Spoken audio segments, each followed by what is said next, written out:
Next fight up. So we've got one disagreement, one agreement so far for the evening, for those of you keeping track. Dustin Jacoby taking on Justin Ledet. Light heavyweight. We've got Dustin at 12-5 taking on Justin, who is 9-3 and on a bit of a skid himself. James, I'll go ahead and let you kick this one off as well. Another setup fight. I mean, I don't know what it is with the UFC. They do not like Justin Ledet. And if you look at the matchmaking that he's had over the last couple of fights, especially Alexander Rakic, Johnny Walker, Alexa Kammer, what do they all have in common, Clint? They're all prospects that they are trying to get over with Justin Ledet. It's pretty obvious what they're doing. And I think they're doing the same thing here to Jacoby. Now, Jacoby, not a newcomer. A lot of people, that are newer fans probably don't remember that Dustin Jacoby, this is his second stint in the UFC. He fought way back in 2011 as a middleweight. One of his losses, he actually went 0-2. He lost to Clint Hester, and then he lost to Chris Camozzi, a guy who actually trains with now, which is crazy. It's just how the sort of the MMA world works. I love when they do that.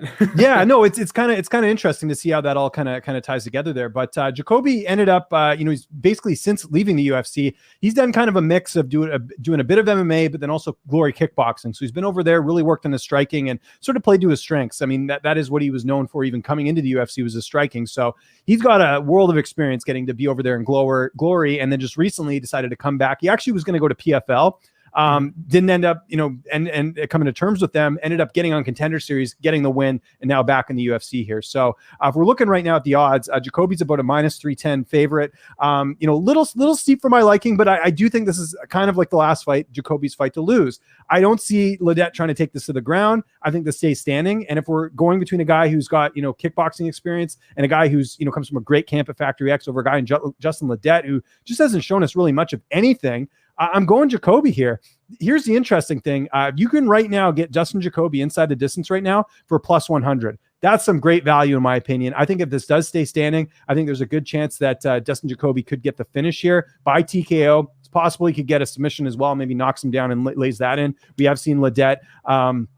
We have seen him get finished before. Johnny Walker obviously finished him in 15 seconds. Now, Jacoby's not Johnny Walker, but Jacoby is a guy that's a very dangerous striker. So I would look at that instead of betting the -310 right off the bat, because this is a little bit steep. But I'd be shocked if Justin Ledet won this fight. To me, this is Jacoby's fight to lose, and I think he's in a really good spot here. And I think the UFC knows the matchmaking in putting Ledet against a guy in Jacoby who should win. I mean, look, Alexa Kammer, who we saw him lose his last fight, had no problem beating Ledet, and I think Jacoby's a lot better than him. So I think Jacoby gets this one done. So we're gonna slightly agree and disagree here, and that'll get interesting in just a second here. So I'm with you as far as Dustin winning. I'm totally with you. They offer Justin Ledet up on a platter, trying to get another win over a rising prospect. Justin Ledet is the new Khadis Ibragimov. We've got Dustin, who is he's got that glory kickboxing background, like you mentioned. The only thing that's interesting to me is he actually competed most of his career at 185. Now he's kind of getting up there in age, and he's moving up to light heavyweight. That's not normally something that I like to see. Usually when someone's getting up there in their career a little bit later on and they shift their weight classes, I don't know, it just leaves kind of a bad taste in my mouth for me. So I think he's going to find that he's a little bit small for 205 in the UFC's light heavyweight division, but he was a big 185er, so that's not too much of a strike against him. And again, he's fighting Ledet. Ledet on the other side of these things, he actually looks like he's kind of improving to me. The last couple of fights, he seemed just ever so a little bit better. He's picking his spots a bit more. He's got a nice left hook, but he's got a mostly boxing attack. I think he's just going to be overwhelmed by Dustin Jacoby in this spot. And the only people that Ledet has beat are no longer with the organization anymore. One thing that kind of sucks, he went dark on Instagram, so I haven't been able to stalk him as much as I usually like to see what kind of shape he's in and stuff like that. So I have no idea what kind of Ledet we're getting on Saturday, but he will have a 4-inch reach advantage, which could help him out a little bit here. I can't trust Dustin with my money. I'm not a huge fan of what I've seen of his. I do think he gets the win here, but the part where we disagree is I would be looking at Dustin Jacoby by decision, because Ledet, he's been relatively durable. And like you said, yeah, he got 15 seconded by the hottest prospect at 205 there for a minute, but we know Dustin doesn't exactly have that kind of power on him. I wouldn't be shocked if he gets the brakes beaten off him for 15 minutes. I don't know that I'll play it. I don't know that I'll bet it, but I'd be looking more at this thing going all 15 minutes instead of going inside the distance. Interesting. Yeah, I mean, we'll see. I think other than Walker, he hasn't really fought a guy that's got sort of the striking pedigree that Jacoby does. But you make up a good point that Jacoby couldn't even finish the guy in Contender Series either. So exactly, I can absolutely understand that. The other thing I wanted to mention quickly is that Jacoby actually has a win over Carl Roberson in Glory as well. So he's had some good wins over there too. And actually, his last couple fights, you talked about the sort of the size. He's actually fought as high as heavyweight. He actually has a win over Cody East. He went up to heavyweight for a bit. Yeah, and so I think for him it's just an age thing where it's like, you know what, it's tougher to cut the weight because they're pretty similar height wise, like height and reach.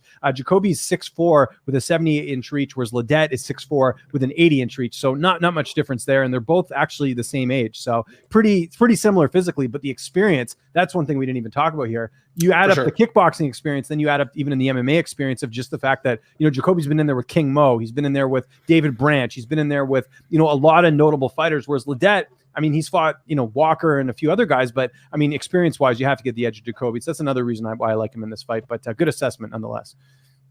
We'll see what happens. I don't know if he's trustworthy enough for that $3 price tag, in my opinion. But yeah, I think we at least agree he should be getting the win one way or the other.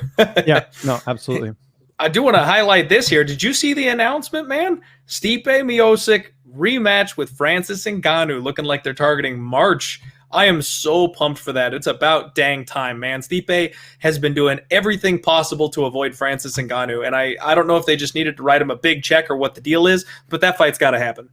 Well, I'll kind of play devil's advocate on that. I kind of sympathize with Stipe a little bit because remember, it took him forever to get that fight with Cormier, and you know Cormier could have fought him instead of Derek Lewis when he had that option for the New York card. So I kind of sympathize with Stipe a little bit just because he's kind of been jerked around. But yeah, I mean, I'm just happy the fight's happening. You know, I think a lot of that was just him trying to get back at the UFC for, you know, kind of just, I don't know, kind of jerking him around with Cormier a little bit. But yeah, thank God the fight's going to happen. But March, that seems a little far off. I'm not sure why it's that long away, but I guess we'll see.